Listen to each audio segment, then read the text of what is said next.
Hello, and welcome to episode 9 of the Dorothy L. Sayers podcast. Today we will finish season 2 with an episode on Sayers' provocatively titled essay, Are Women Human? This is a great one to listen to, not just so you can understand the title better, but if you understand this essay, you understand a great deal about Sayers herself, her way of thinking, and why she sometimes wore trousers. So let's get started. First off, a personal note. For those of you who have been tracking, this podcast episode is gloriously late, a full 2 weeks late. And if that has caused any consternation, I apologize. I can't imagine that has caused any actual inconvenience. I've got to chalk my tardiness up to the school year ending and a bit of personal repurposing. But back to the matter at hand and why you're listening to this episode. Are women human? Of course. Sayers says so. I say so. Everyone says so. So why does Sayers give a talk in 1938 to a women's society in which the title is asking that question? Is it rhetorical? Is there something about the question that needs to be answered? Or have we all answered, yes, women are human with our mouths, but not fully answered it with our actions? If we had to pick a door, it would be door number 3. We say yes, but we act no. I'm not an expert on Europe in the late 1930s, but even a casual look shows us that being a woman in the 1930s is substantially different than being a woman today. Most women didn't have careers, although they may have had jobs. They wore dresses.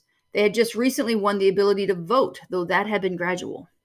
In 1918, the Representation of the People Act, quote, and I'm quoting from Wikipedia here, which gets a lot of malignment from students and stuff, but Wikipedia actually cites their sources online, which is a very good thing. Okay. The Representation of People Act enfranchised women over the age of 30 who were either a member or married to a member of the local government register. About 8.4 million women gained the vote. Now, in 1928, women in England, Wales, and Scotland received the vote on the same terms as men over the age of 21. End quote. By the way, the history of voting in Ireland is slightly different, but I'm not ready to get into Irish politics in the early 1900s, so we're just going to leave that there, just to know things were changing, but they were changing slowly. It's well known among people who study Sayers that she earned her degree with first or highest honors from Oxford in 1915. That meant that she completed all the coursework for a degree. But Oxford wasn't granting degrees to women at that time, although other universities were. In 1920, however, things had changed, and Sayers was granted the degree that she had earned 5 years before. And I was just reading yesterday in the Dorothy L. Sayers Society bulletin. This is a bulletin from May 2021. And the Oxford University had just hosted a conference in March, which was entitled, Must It Be a Man? An Oxford University conference to celebrate the centenary of women's degrees in Oxford. And the DLS Society's bulletin gives kind of a summary of, I think, maybe not all, but the relevant presentations at this conference. And so that's kind of cool. Some of them there's some of them that involve Sayers. Mo Moulton from the University of Birmingham has the most woman studentish, Somerville College and the Student Life. And in that, the bulletin says, Moulton talks about Sayers' own view and way of behaving in a world where being a student was not also thought to be compatible with being a woman. And there are several other things this conference would really set the context for understanding Sayers' education. So, Mo Moulton, by the way, also has a book called The Mutual Admiration Society, where she talks about friendships in Oxford, and that includes quite a bit about Sayers. Attitudes and casual conversations don't change, though, as quickly as institutions do sometimes, or events. When Sayers is giving her speech in 1938, she does not call any institution to action. She's not addressing the government or the leadership of Oxford. If she's addressing anyone, she's addressing journalists. And really, she's addressing just the conversations people like you or I would have. So what does she say? Well, I'm going to tell you. But first, I should say that you should read it yourself. It's quite short. We are reading and we are discussing the work of a great author. So if this were the C.S. Lewis podcast, I'd talk about C.S. Lewis, but then I'd say, go read it yourself. It's very accessible, and the same way is for Sayers. This book here, the volume I'm using is entitled, Are Women Human? astute and witty essays on the role of women in society. And it's got an introduction that was written in the 1970s, which is kind of even more poignant because even in the 70s, things were very different from what they are now. And it's got 2 essays, Are Women Human, which is the longest essay/speech, and then a little one at the end, The Human Not Quite Human. And we'll talk about that very briefly. It's under 75 pages, published by Eerdmans Press, and a busy person, a non-busy person, any person could read almost a whole volume over an hour lunch. So again, what does Sayers say? She begins her Are Women Human speech by saying that she, quote, was not sure she wanted to identify herself, as the phrase goes, with feminism, end quote. Why not? Because she doesn't want to oversimplify things. She says that the question of sex equality, and I'm quoting her again, is, like all questions affecting human relationships, delicate and complicated. It cannot be settled by loud slogans or hard and fast assertions like a woman is as good as a man, or a woman's place is a home, or women ought not to take men's jobs. Now, Sayers says that these statements mean nothing whatever until you qualify them. It's like saying that a poet may be as good as engineer. Sorry, let me rephrase that in the way she did. It's like saying that a poet may be as good as an engineer. Your natural next question should be, a poet is as good as an engineer at what? Certainly, both are just as valuable in the eyes of God, but they are good at different things. She asserts that in reaction against the age-old slogan, woman is a weaker vessel, or the still more offensive woman is a divine creature, we have, again, I'm still quoting her, I think, allowed ourselves to drift into asserting that a woman is as good as a man, without always pausing to think what exactly we mean by that. What I feel we ought to mean is something so obvious that it is apt to escape attention altogether, vis-a-vis not that every woman is, in virtue of her sex, as strong, clever, artistic, level-headed, industrious, and so forth as any man that can be mentioned, but that a woman is just as much an ordinary human being as a man, with the same individual preferences, with just as much right to the tastes and preferences of an individual. What is repugnant to every human being is to be reckoned always as a member of a class and not as an individual person. Now, there is a crux of Sayers' argument. Women are humans, and therefore are individuals with individual tastes, strengths, and weaknesses. For example, when women first went to university, many protested that why would women want to know about Aristotle? But Sayers says this in response. The answer is not that all women would be the better for knowing about Aristotle, but simply what women want to know as a class is irrelevant. I want to know about Aristotle. It is true that most women care nothing about him, and a great many male undergraduates turn pale and faint at the thought of him.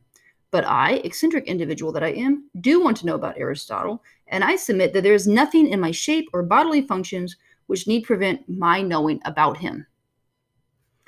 So Sayers says that this would be the right type of feminism.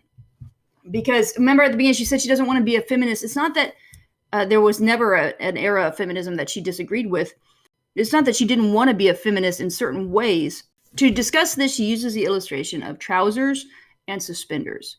She calls suspenders braces, by the way, so we will too.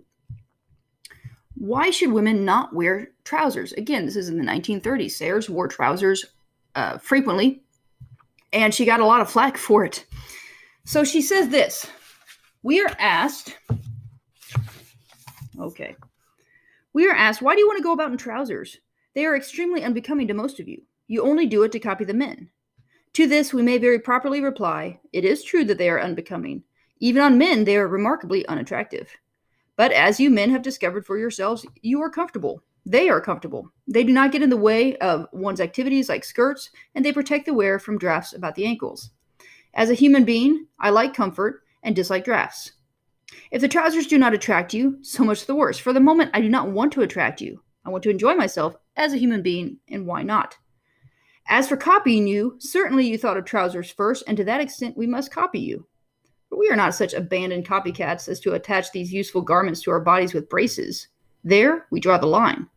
These machines of leather and elastic are unnecessary and unsuited to the female form.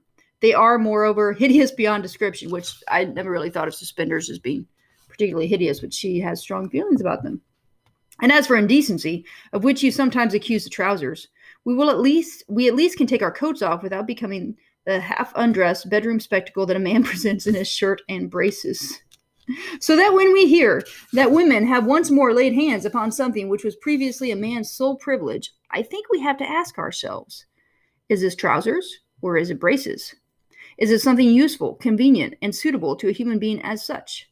Or is it merely something unnecessary to us, ugly, and adopted merely for the sake of collaring the other fellow's property? These jobs and professions now. It is ridiculous to take on a man's job just in order to say that a woman has done it, yay. The only decent reason for tackling any job is that it is your job and you want to do it. Now, if you're familiar with Sayers at all, you know that this last thing she said is a major sticking point. We all have jobs we are made by our Creator to do. Outside of moral issues, Sayers was, after all, a Christian who believed the universe had a moral structure to it, we should be allowed to do our job and not be distracted by people telling you what they think is your work. Whether it's someone telling you that you should get this degree or write this article or conduct yourself at home in this way. In fact, it's immoral not to do your work. And if you want to learn more about this, have a listen to episode 5 of season 1, in which we discuss her essay, Why Work? So women shouldn't wear suspenders or braces unless they particularly need them, because the female anatomy there's other things that hold up the trousers. Likewise, they shouldn't do a job just because a man is doing it. She should do it because she's good at it. Sayers then goes on to remind us of a bit of history. If an objector says, but the woman is always trying to ape the man, that you don't, as a rule, find the men trying to take the women's jobs. Remember, she's dealing with objections in the 30s. All that stuff about women's taking men. Remember, this is right before World War II for us in America. All that stuff about women taking men's work after the war is still to come. That's all coming her way. Anyway, I totally lost myself in the quote there. But she says, the men aren't taking the women's jobs because they've already done so. Then she takes us back to the bright and shining days of the Middle Ages. No, women couldn't go back to the university or serve much in the political sphere, but at home, the woman had more work to do. It is a formidable list of jobs, she says, and then she goes through them. The whole of the dyeing industry, the whole of the weaving industry, the whole catering industry, the whole of the nation's brewing and distilling, all the preserving, pickling, bottling industry, all the baking, curing, and since in those days a man was often absent from home for months together on war or business, a very large share in the management of landed estates. Here are the women's jobs, and what has become of them? They are all being handled by men. It is all very well to say that a woman's place is a home, but modern civilization has taken all the pleasant and profitable activities out of the home, where the women looked after them, and handed them over to big industry to be directed and organized by men at the head of large factories. Even the dairymaid in her simple bonnet has gone, to be replaced by a male mechanic in charge of mechanical milking plant. Now, Sayers stops to clarify that she's not complaining about this development of industrialization necessarily, but she does say that every woman is a human being. One cannot repeat that too often. And as a human being, one must have occupation. So keep this in mind too. Sayers is not saying that there aren't tendencies between men and women. She's not trying to get as many women mechanics as men. Her point is actually more restrained. If a particular woman is good at mechanical things, she should be allowed to be a mechanic. In fact, it is, quote, useless to try and argue her into being something different, end quote. There's a lot more she says in this speech, but I want to focus on one more argument before I move on to something slightly different. It has to do with the woman's point of view. So she doesn't dismiss, again, Sayers is a careful arguer. She doesn't oversimplify things usually. So she's talking about the woman's point of view. I'm going to get us to the page right here. She says sometimes it's helpful and sometimes it's not. Where I think a great deal of confusion has arisen is in a failure to distinguish between special knowledge and special ability. There are certain questions on which what is called the woman's point of view is valuable, because they involve special knowledge. Women should be consulted about such things as housing and domestic architecture, because under present circumstances, that's my emphasis, but I think it's a good one to note. Under present circumstances, they have still to wrestle a good deal with houses and kitchen sinks and can bring special knowledge to the problem. Similarly, some of them, though not all, know more about children than the majority of men, and their opinion as women is of value. In the same way, the opinion of colliers is of value about coal mining, and the opinion of doctors is valuable about disease. But there are other questions, as, for example, about literature or finance, on which the woman's point of view has no value at all. In fact, it does not exist. No special knowledge is involved, and a woman's opinion on literature or finance is valuable only as a judgment of an individual. I am occasionally desired by congenital imbeciles and the editors of magazines to say something about the writing of detective fiction from the woman's point of view. To such demands, one can only say, go away and don't be silly. You might as well ask what is a female angle on an equilateral triangle. Oh, I love that line. Okay, I mentioned that there's another speech by Sayers on women. She actually didn't write a great deal on the subject. It wasn't her job to do it, as she perceived it, to hold forth on women's issues. She has some comments in her introduction to Dante's Purgatory, and if you have her letters, you'll find something there as well, kind of scattered throughout, and including an exchange with Lewis on women as clergy. And if you want to know more about that, you can ask me. Then, of course, you can read her novel, Gaudy Night. But this second speech, The Human Not Quite Human, fleshes out her argument that she had in this other speech quite well, and also includes some memorable passages. I actually haven't found when this shorter speech was delivered and to whom. Maybe it was also in 1938. I don't really know. But the issues that Sayers wrestles with are still quite relevant today. Her tone is a little more aggressive, but if I had encountered even half of what she reports, I'd be aggressive too. So as she begins the Human Not Quite Human essay/speech, she lays out some Latin terminology. Vir, V-I-R, is male, from which we get the words virile, even virtue. Femina is obviously female. But homo is simply human, H-O-M-O. And by the way, homo in Latin means a human being or man, thus homo sapiens. In Greek, homo is a prefix, which means the same. Thus we use the term homosexual, same sex, or homoousios, same substance as with the Trinity. So keep in mind, this is a Latin version of is homo, hominis, human being, man, so on and so forth. So Sayers says that while men are considered as representative of homo, and she uses homo in the broad term as far as mankind, humankind, and then she subsets vir and femina. Men are considered representative of homo and vir, manliness. Women are often considered representative of femina alone, not of just humanity. And then she spends a majority of her speech imagining what it would be like if a man lived a life in which he was considered male primarily rather than primarily human. Now, I'm going to do some scatter quotes here. If you want the whole passage, contact me and I'll fill in the gaps. But it's just, it goes on for a while. But by going on for a while, I think she really drives the point home. Okay. Probably no man has ever troubled to imagine how strange his life would appear to himself if it were unrelentingly assessed in terms of his maleness, if everything he wore, said, or did had to be justified by reference to female approval, if he were compelled to regard himself day in, day out, not as a member of society, but merely, salva reverentia, as a virile member of society. If from school and lecture room, press and pulpit, he heard the persistent outpouring of a shrill and scolding voice bidding him remember his biological function, if he were vexed by continual advice on how to add a rough male touch to his typing, how to be learned without losing his masculine appeal, how to combine chemical research with seduction, how to play bridge without incurring the suspicion of impotence. His newspaper would assist him with a men's corner, telling him how, by the expenditure of a good deal of money and a couple hours a day, he could attract the girls and retain his wife's affection. And when he had succeeded in capturing a mate, his name would be taken from him, and society would present him with a special title to proclaim his achievement.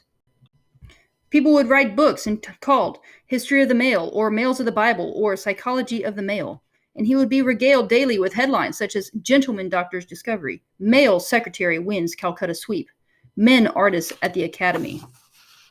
If, after a few centuries of this kind of treatment, the male was a little self-conscious, a little on the defensive, and a little bewildered about what was required of him, I should not blame him. If he traded a little upon his sex, I could forgive him. If he presented the world with a major social problem, I would scarcely be surprised. It would be more surprising if he retained any rag of sanity and self-respect. So, what she's arguing in this second essay is consider women as homo, as mankind, representative. She's not a female athlete, she's an athlete. She's not a female doctor, she's just a doctor. Okay, so she has several more hard-hitting observations in this talk, but we're going to take it to the end. And she says this about Jesus. Perhaps it is no wonder that the women were first at the cradle and last at the cross. They had never known a man like this man. There never has been such another. A prophet and teacher who never nagged at them, never flattered or coaxed or patronized, who never made arch jokes about them, never treated them either as the women, God help them, God help us, or the ladies, God bless them, who rebuked without querulousness and praised without condescension, who took their questions and arguments seriously, who never mapped out their sphere for them, never urged them to be feminine or jeered at them for being female, who had no axe to grind and no uneasy male dignity to defend, who took them as he found them and was completely unself-conscious. There is no act, no sermon, no parable in the whole gospel that borrows its pungency from female perversity. Nobody could possibly guess from the words and deeds of Jesus that there was anything funny about women's nature. And although she loves church history, she goes on to make a brief reference to the church and some mistakes that it has made in this issue. If you're a Christian listening to this podcast, Sayers' observations can be invigorating and also, I hope, lead to more research at least. Perhaps the Bible says both more and less than what we think it does. And for everybody, we can think about it this way. Sayers does not reduce our identity to sexuality. Remember her saying earlier when she's talking about trousers, so much the worse. I don't want to attract you. And maybe we could think about that a little bit too. We don't have to attract everybody. Much of our current, and I'm in 2021, debates about LGBTQ, transgender, etc., has to do with a person primarily addressing his or herself in terms of his or her sexuality. Now, Sayers was no advocate of varied sexual lifestyles, not at all. There are many reasons she wasn't, but one of them is that she says we are all more than our sexual inclinations, behaviors, or history. So much more. We are created individuals with a job to do and a God to serve. Also, remember, Sayers was a student of history, and to be a student of history, you have to deal with monks and nuns, and you have to be aware that not everybody consider their sexuality the most important part of them. Like there was something higher, something bigger to serve, and that they would surrender that aspect of themselves to a bigger purpose. Nor does she confine women to quiche and salads and men to steak and potatoes. Perhaps if women did not have to justify themselves because they preferred mowing the lawn to cooking, or men did not have to justify themselves because they preferred a purple shirt to a black one, or a women's event had steak, and maybe if the men really liked quiche, they could have quiche. Maybe we would have fewer kids wrestling against their biological gender. A boy would still be George or John or David, though he liked to keep his hands clean. A girl would still be Sarah or Jasmine or Maria, though she liked to get her hands dirty. Now, this is all an extension of Sayers' thought. She herself didn't say any of that stuff about biological gender. It wasn't even an issue in her day. So I'd be very curious to see what she would say about it now.